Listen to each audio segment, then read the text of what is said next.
ہو رہے تھے تم نہ کر پائے کبھی ذکر حسین، تم نہ کر پائے کبھی ذکر حسین۔ تاج بھائی یہ 4 مصرے سماعت فرما لیں۔ تم نہ کر پائے کبھی ذکر حسین، تم سے قرآن سنبھلتا ہی نہیں، تم نہ کر پائے کبھی ذکر حسین۔ مجلس اعزا کو خطاب کرنے کے لیے تشریف لا چکے ہیں صدر ادارہ۔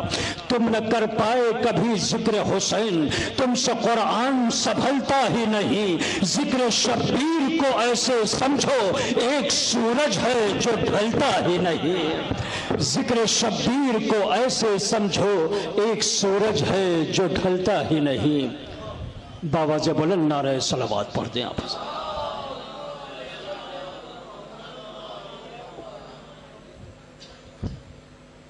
اعوذ باللہ من الشیطان اللعین الرجیم، بسم اللہ الرحمن الرحیم۔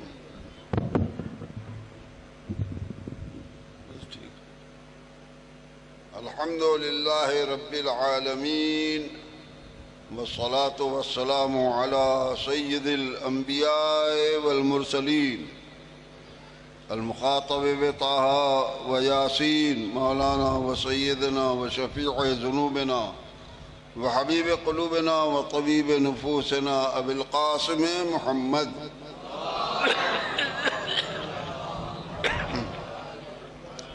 وآلہ الطیبین الطاہرین المعصومین المظلومین، ولعنۃ اللہ علی اعدائہم وقتلتہم وغاصبی حقوقہم اجمعین من الآن الى قیام یوم الدین، اما بعد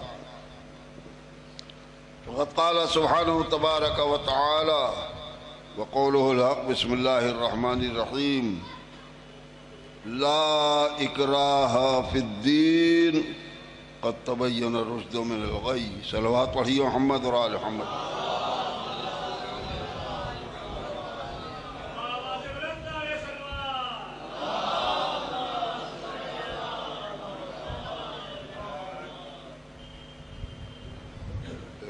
صلوات پڑھیے محمد اور آل محمد پر۔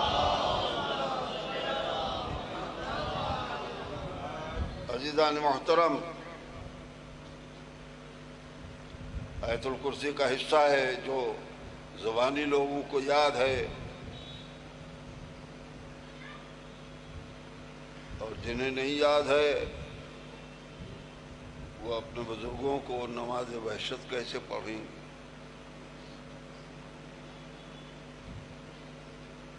عزیزان محترم، قدرت کا فرمان ہے، ارشاد ہے، لا اکراہ فی الدین، دین میں کوئی جبر دباؤ نہیں ہے۔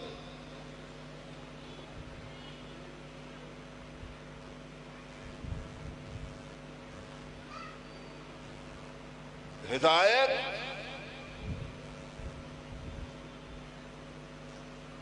گمراہیوں سے نکل کے سامنے آ چکی ہے۔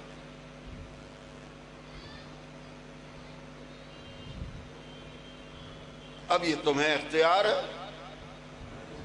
صلوات پڑھیے محمد اور آل محمد۔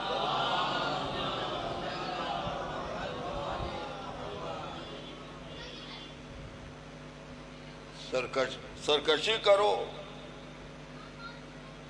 انکار کرو، یا اللہ پر ایمان لا کر ہدایت یافتہ بنو۔ صلوات پڑھیے محمد اور آل محمد پر۔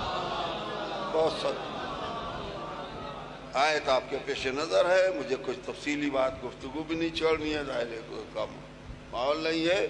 اس جلیل القدر خدمت کے پیش نظر میں نے یہ آیت پڑھی ہے، ارباب علم کے پیش نظر ہے کہ قرآن مجید کی آیت کا مورد خاص ہوتا ہے، موضوع عام ہوتا ہے۔ صلوات پڑھیے محمد اور آل محمد۔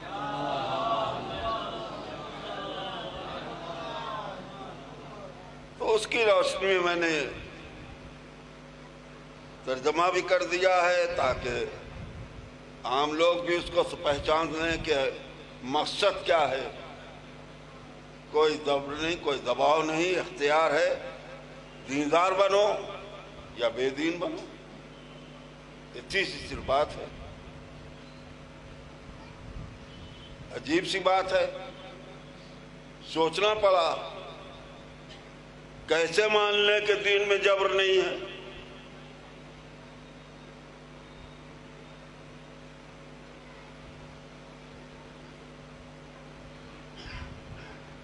نماز نہ پڑھو گے تو کیا ہوگا؟ سن رہے ہیں مسلسل تقریریں۔ روزہ نہ رکھو گے تو کتنی بڑی سزا ہے۔ میں تفصیل میں نہیں جانا چاہ رہا ہوں، صرف ذہن کو اس طرح متوجہ کر رہا ہوں۔ کون سی چیز ہے دین کی جس میں دباؤ نہیں ہے؟ پڑھنی پڑے گی نماز، رکھنا پڑے گا روزہ۔ اتنا فرق ہے کہ اور احکام میں کہیں کہیں چھوٹ بھی ہے، جیسے روزے ہی کی بات آئی، رکھنا پڑے گا روزہ مگر ہر روز نہیں۔ صلوات پڑھیے محمد اور آل محمد پر۔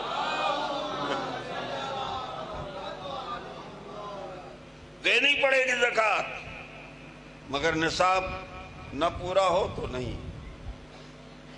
کرنا پڑے گا حج، نہیں استطاعت ہے، چھوٹ ہے۔ صلوات پڑھیے محمد اور آل محمد۔ یہ صرف اس لیے عرض کر رہا ہوں کہ ایک واجبات میں ایک نماز کی اہمیت کا یہ بھی ایک پہلو ہے کہ ہر چیز میں چھوٹ ہے، نماز میں چھوٹ نہیں ہے۔ پڑھنی پڑے گی، پڑھنے کے سلسلے میں چھوٹ نہیں ملے گی۔ اگر بیمار ہو، نہیں کھڑے ہو کے پڑھ سکتے، بیٹھ کے پڑھو۔ بیٹھ کے نہیں پڑھ سکتے ہو، لیٹ کے پڑھو۔ کروٹ نہیں بدل سکتے ہو، اشاروں میں پڑھو۔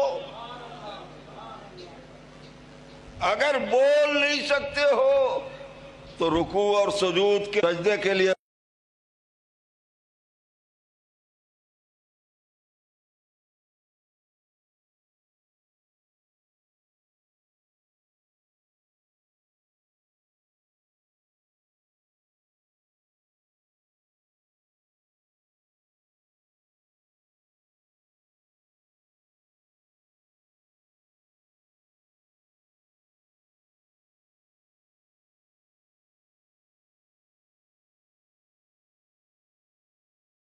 زیادہ آنکھ بند کر لو، تمہارا رکوع بھی ہو جائے گا، سجدہ بھی ہو جائے گا، نہیں پڑھوائیں گے۔ صلوات پڑھیے محمد اور آل محمد پر۔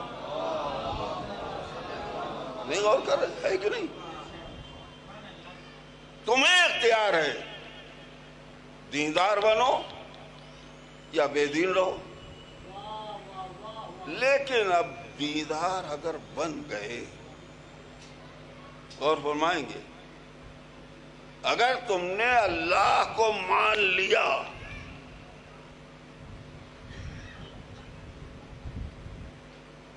تو اب یہ نہیں ہوگا کہ ذات کو مانو اور بات نہ مانو۔ صلوات پڑھیے محمد اور آل محمد پر۔ وہ تو فرما رہے ہیں، واضح کرنا ہے کہ یہ دباؤ کیسا ہے۔ ذات کو ماننا ہے تو بات بھی ماننی پڑے گی۔ یعنی دوسرے لفظوں میں یہ نہیں ہو سکتا کہ ہم کو مانو اور ہماری بات نہ مانو۔ ارے یہی تو ہوا کہ اللہ کی بات نہیں مانی، شیطان نے تو لعنتی بنا کہ نہیں پہچانا آپ نے؟ کیا وہ اللہ کو نہیں مانتا تھا؟ پڑھیے صلوات محمد اور آل محمد پر۔ اللہ کو نہیں مانتا تھا تو اتنا بڑا عبادت گزار کیسے بن گیا؟ شیطان اللہ کو مانتا تھا کہ نہیں؟ اور زندگی بھر کے لیے لعنتی بنا دیا گیا. رہتی دنیا تک لعنت برستی رہے گی، قیامت تک لعنت برستی رہے گی. کس بنا پہ؟ ایک درود پڑھیے محمد اور آل محمد پر. توجہ، میں بات کو تمام کرنے کی کوشش کروں عزیزو کہ ذات کو مانا ہے تو بات ماننی ہے. اللہ کو مانتا تھا، اللہ کا حکم نہیں مانا، اللہ کی بات نہیں مانی. آدم کے سجدے کا حکم ملا تھا، بات نہیں مانی، ہمیشہ کے لیے لعنتی بن گیا. آگے بات سمجھ میں میرے عزیزو؟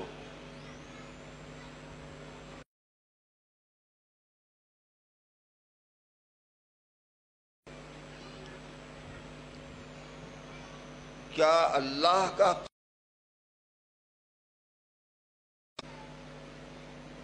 قرآن نے کیا کہا ہے؟ لن تجدا. اللہ کی سنت، اللہ کا قانون بدلے گا نہیں. تو اب یہ اللہ کا قانون بن گیا کہ ہم کو مانا اور ہماری بات نہیں مانی تو لعنتی بنے گا. تو اب قانون تو بدلے گا نہیں. وہ میں ایک فقرے میں بات کو سمیٹ دو عزیزو. اس نے اللہ کو مانا، اللہ کی بات نہیں مانی، لعنت ہے اس پر. اس نے نبی کا کلمہ پڑھا، نبی کی بات نہیں مانی. صلوات پڑھی محمد اور آل محمد. جی چونکہ ہمیں لعنت بھیجنے کا حق ملا ہے نا، اس لیے ہم خوش ہو گئے اس جملے پر. اس نے اللہ کو مانا، اللہ کی بات نہیں مانی، لعنت ہے اس پر. اس نے نبی کا کلمہ پڑھا، نبی کی بات نہیں مانی، لعنت ہے اس پر. ہم نے آل محمد کو مانا اور ان کی بات نہیں. صلوات پڑھیے محمد اور آل محمد پر. ایک بار اور درود پڑھیے محمد اور آل محمد پر. بات ختم ہو جائے تو پھر آگے بڑھوں گا. صلوات پڑھیے محمد اور آل محمد پر.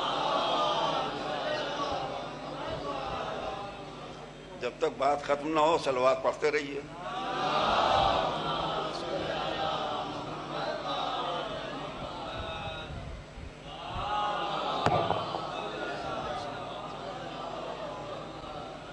ایک مل جل کر کے صلوات پڑھ لیجیے محمد اور آل محمد پر.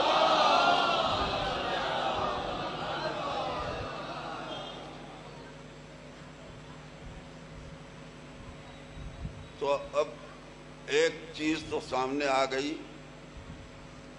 کہ ذات کو مانے تو بات ماننی، ورنہ لعنتی بنے گا. دوسری چیز آیت سے واضح ہو گئی کہ جب ہدایت روشن ہو گئی گمراہیوں کے مقابلے میں، تو اب اگر تم نے ہدایت کو نہیں مانا تو لعنتی بنو گے. تیسرا مرحلہ آگے بڑھے گا. تو عزیزان محترم، وہ میں نے ابھی عرض کیا کہ احکام میں ایک دباؤ تو ہے ہی ہے ہر چیز میں، لیکن ایک نماز ہے کہ جس کے لیے تفصیل میں نے عرض کر دی کہ چھوٹ نہیں ہے، اور ایک محبت اہل بیت ہے کہ جس میں کوئی چھوٹ نہیں. کسی لمحے کے لیے کوئی چھوٹ نہیں ہے. کیوں؟ اس لیے کہ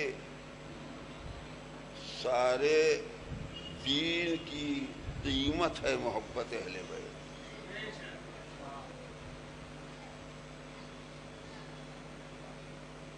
اور آیت کے اعتبار سے تو میں یہ کہا کرتا ہوں اس کو تفصیل میں جا نہیں سکتا ہوں عزیزو کہ قُلْ لَا أَسْأَلُكُمْ عَلَيْهِ أَجْرًا إِلَّا الْمَوَدَّةَ فِي الْقُرْبَى میں اگر غور کریں تو یہ کہا جاتا ہے کہ ہم پیغمبر کہہ دیا کہ ہم نہیں کچھ مانگتے سوائے اس کے کہ ہمارے قرابت داروں سے محبت رکھو.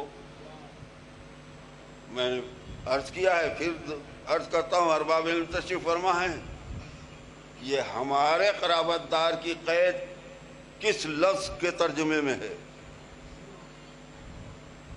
قُلْ لَا أَسْأَلُكُمْ عَلَيْهِ أَجْرًا إِلَّا الْمَوَدَّةَ فِي الْقُرْبَى. تو اس میں یہ ہمارے کی قید کہاں سے لگ گئی کہ نبی کے قرابت دار، ہمارے قرابت دار. قربا کی محبت اجر رسالت ہے، قرابت داروں کی محبت. اور ہم کو یہ دیکھنا ہے کہ وہ کس کے قرابت دار ہیں. یہ کیسے طے کریں کہ نبی کے قرابت دار؟ کوئی لفظ ایسی تو ہے نہیں. تو آپ قرائن کے ذریعے سے پوری توجہ کریں گے کہ نبی کے قرابت دار ہیں مراد. میں تو یہ کہوں گا کہ قدرت نے کہا قرابت داروں کی محبت اجر رسالت ہے. تو غور کریں گے تو تین پہلو نکل آئیں گے.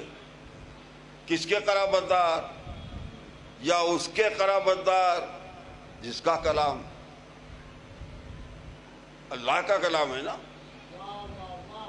تو یا اس کے قرابت دار جس کا یہ کلام.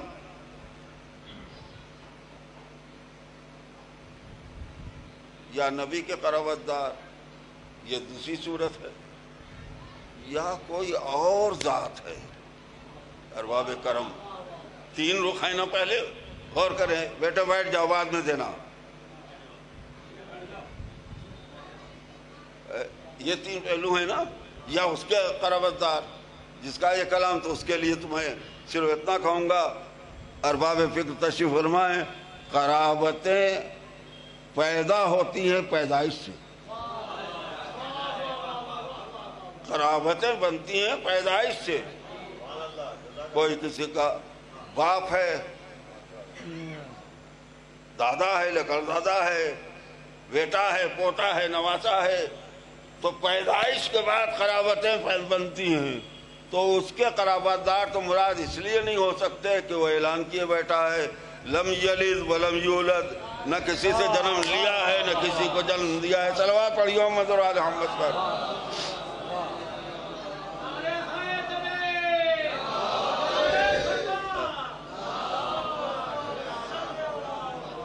ارباب قدر کے لیے بس ایک فطرہ کافی ہے. جب اس کے قرابت دار نہیں ملیں گے، قربت والے ملیں گے، قرابت والے نہیں ملیں گے، تو اب کس کے قرابت دار مراد ہیں؟ کس کے قرابت داروں کی محبت اجر رسالت ہے؟ میرے نبی کی.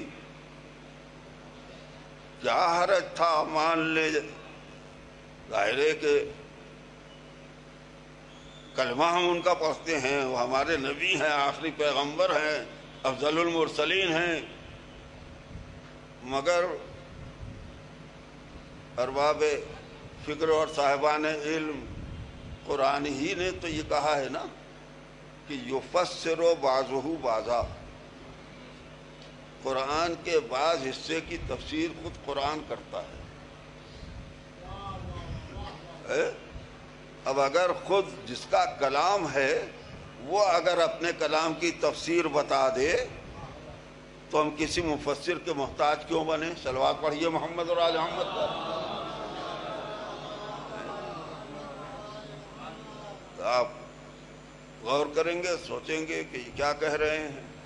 تو میں صرف اتنا کہوں گا، توجہ، جس خدا نے جس نبی سے یہ کہا کہیے کہ ہم اجر رسالت میں کچھ نہیں چاہتے سوائے قربا کی محبت کے، اسی خدا نے اسی قرآن میں اسی نبی سے یہ بھی کہہ دیا کہ وَآتِ ذَا الْقُرْبَى حَقَّهُ. حکم ہے کہ نہیں اللہ کا؟ آتِ ذَا الْقُرْبَى حَقَّهُ. اے نبی،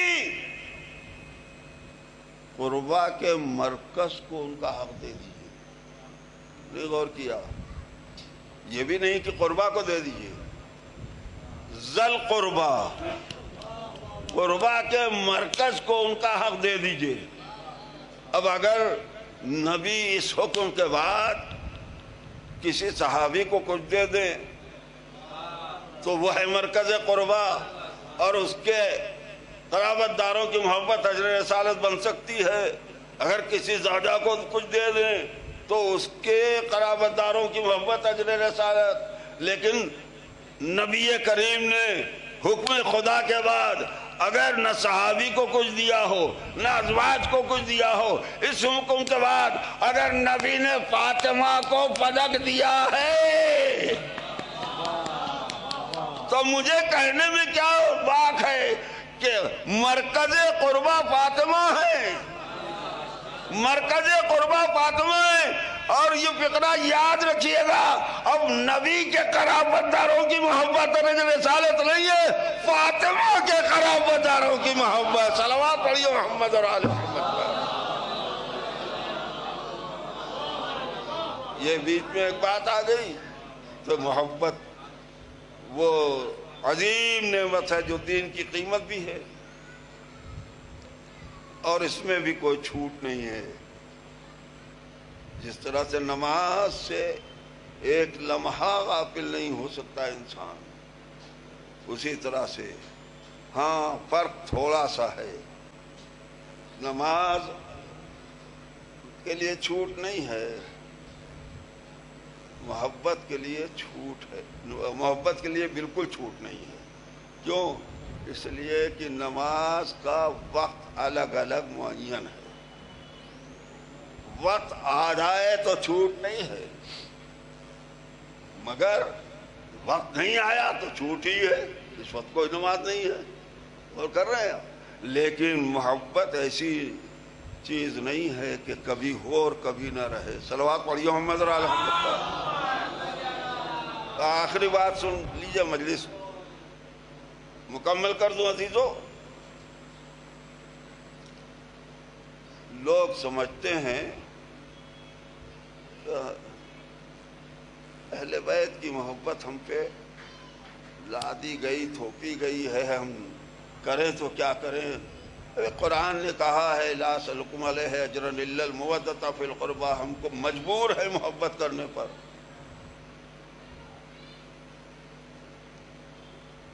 ہرگز نہیں. نماز کا حکم ہے، ہم مجبور ہیں. روزے کا حکم ہے، ہم مجبور ہیں. مگر میں تو یہی کہا کرتا ہوں کہ نماز کا حکم اللہ نے دیا ہے،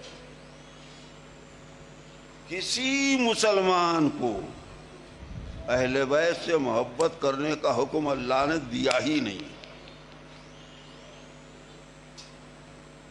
ممکن ہے کہ اس مجمع میں ایسے بھی افراد ہوں کہ جو بول رہے ہوں کہ مولانا یہ عجیب بات کہہ رہے ہیں کہ اللہ نے محبت اہل بیت کا حکم ہی نہیں دیا. اگر آپ کی سمجھ میں نہیں آئی ہے بات تو میں ایک دوسرے رخ سے آپ کو اس بات کو واضح کر دوں. یہ بتائیے حکم کا مزاج کیا ہے؟ حکم کا مزاج کیا ہے؟ نماز حکم ہے نا، پڑھنی پڑے گی، حکم ہے. روزے کا حکم ہے، رکھنا پڑے گا، حکم ہے. تو حکم کا مزاج کیا ہے؟ کرنا پڑے گا.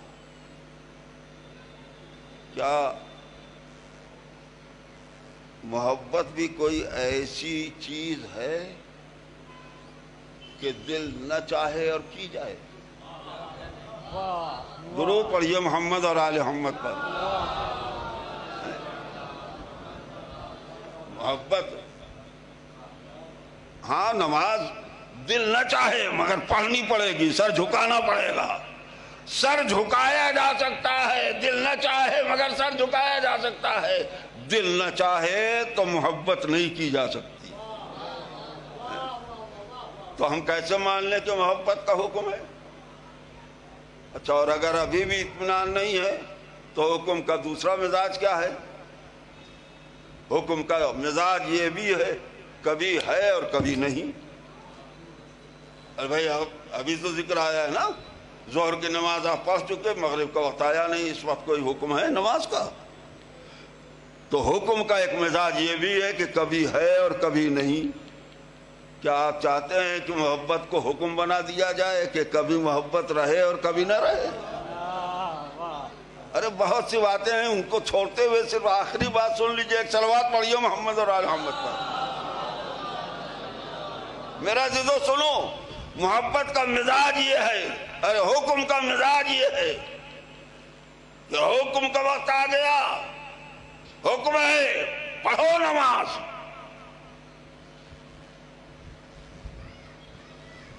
حکم ہے پڑھو نماز، آ گیا وقت۔ ہم نے نیت کی نماز پڑھنی شروع کی تھی کہ بچے کے دامن میں آگ لگ گئی۔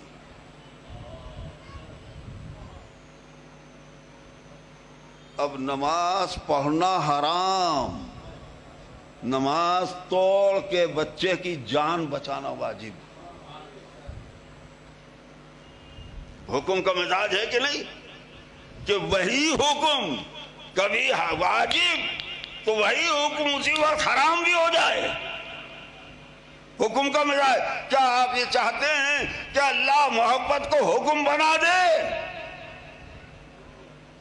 کہ کبھی واجب رہے محبت اور کبھی حرام ہو جائے؟ محبت بھی ایسی چیز ہے کہ جو حرام کر دی جائے۔ صلوات پڑھیے محمد اور آل محمد پر۔ کوئی دباؤ نہیں ہے، محبت حکم کی چیز نہیں ہے۔ پھر ہے کیا؟ ارے آیت سے واضح ہے، یہ کہاں کہا ہے قدرت نے کہ جیسے کہا اقیموا الصلاۃ، کہاں کہا ہے قرآن میں کہ احبوا آل محمدین، محبت کرو اہل بیت سے؟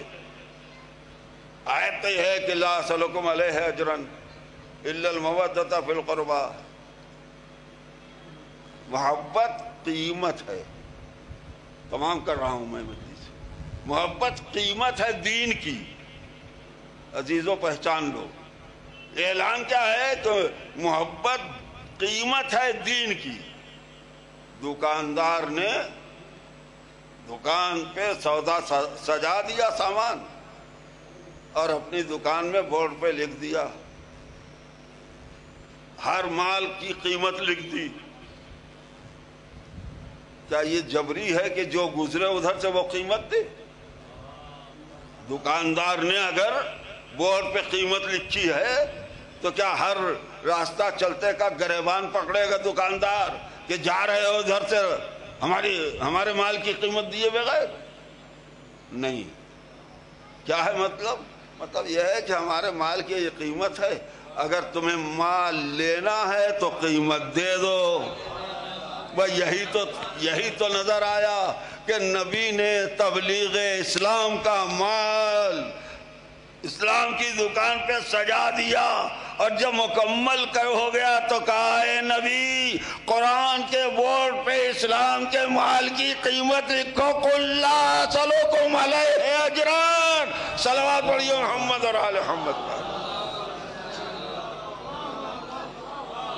سبحان اللہ سبحان اللہ۔ اتنی گفتگو بہت ہے عزیزان محترم، ہم کو دین کی اہمیت کو بھی سمجھنا ہے، محبت کی قیمت کو بھی سمجھنا ہے، اور محبت کا یہ تقاضا نہیں ہے کہ ہم غافل ہو جائیں دین کے احکام سے۔ اگر اس کو سمجھنا ہے تو کربلا کافی ہے سمجھنے کے لیے۔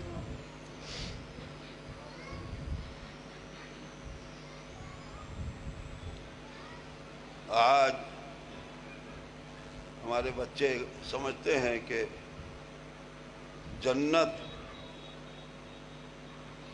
ماتم کے صدقے میں مل کے رہے گی، گریے کے صدقے میں جنتی ہم بن کے رہیں گے۔ ٹھیک ہے، کون کہتا ہے، انکار کرتا ہے، مگر میں تو صرف ایک ہی فقرہ کہہ سکتا ہوں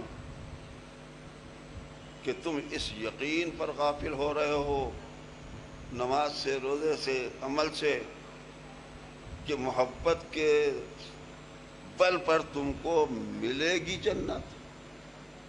یہ بتاؤ، ابھی ملی تو نہیں ہے نا؟ ملے گی جنت، ابھی ملی تو نہیں ہے۔ اس امید پہ کہ ملے گی تم نے عمل سے غفلت برتی۔ جو جنت کو اپنے قدموں سے دبائے ہوئے تھے، جن کو جنت تک اٹھ کے جانے کی بھی ضرورت نہیں ہوگی، جس خطے کو، ٹکڑے کو جنت خود آ کے اپنی آغوش میں سنبھالے گی، وہ ہے کربلا۔ تو جن کے قدموں کے نیچے جنت دبی ہوئی تھی، وہ برستے ہوئے تیروں میں کیوں مسلح بچھا رہے تھے؟ تم کو تو ملے گی کل، جن کو مل چکی تھی اسی دنیا میں جنت، انہوں نے اہمیت بتائی ہے عمل کی۔ اور مصائب میں زیادہ نہیں، 2-3 فقرے عزیزو۔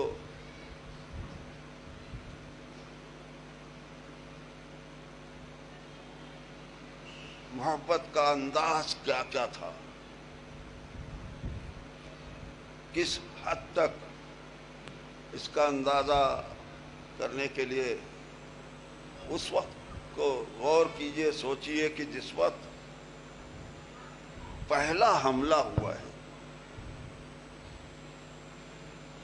اس پہلے حملے میں روایت کہتی ہے 40 سے 50 تک مظلوم کربلا کے ساتھی ایک ساتھ شہید ہوئے۔ اللہ اکبر!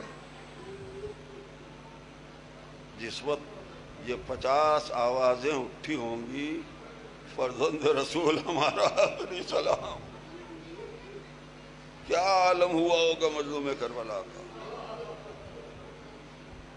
کیوں نہ مظلوم کربلا یہ اعلان کرے، واللہ ما وجدت اصحابا، خدا کی قسم جیسے صحابی مجھ کو ملے ہیں ویسے صحابی کسی کو نہیں ملے۔ البتہ احساس کے لیے میں یہ فقرہ کہتا ہوں اس منزل میں کہ 22-25 جو بھی بچے تھے وہ دن بھر کام آئے، عصر عاشور تک کام آئے۔ یہ کیسے ہوا کہ ایک ساتھ 50 ساتھی بچھڑ گئے؟ تو پھر روایت کی بنیاد کے اوپر یہ بات ذہنوں میں آتی ہے کہ جیسے ہی شقی نے کہا تھا لشکر والوں گواہ رہنا، پہلا تیر میرا جا رہا ہے، اس آواز پر کمانے کڑکی، تیر برسے جیسے پانی برستا ہے، سینے چھلی ہوئے شہید ہوئے۔ تو میرا تصور کہتا ہے ادھر کمانے کڑکی ہوں گی اور ادھر محبت نے کہا ہوگا تمہارے جیتے جی کوئی تیر حسین کے خیمے تک نہ جانے پائے۔ ارے جانے والوں نے خیمے کے سامنے اپنے جسموں کی دیوار بنا لی، تیر برسے جیسے پانی برستا ہے، آواز دی فرزند رسول ہمارا آخری سلام، انا للہ و انا الیہ راجعون۔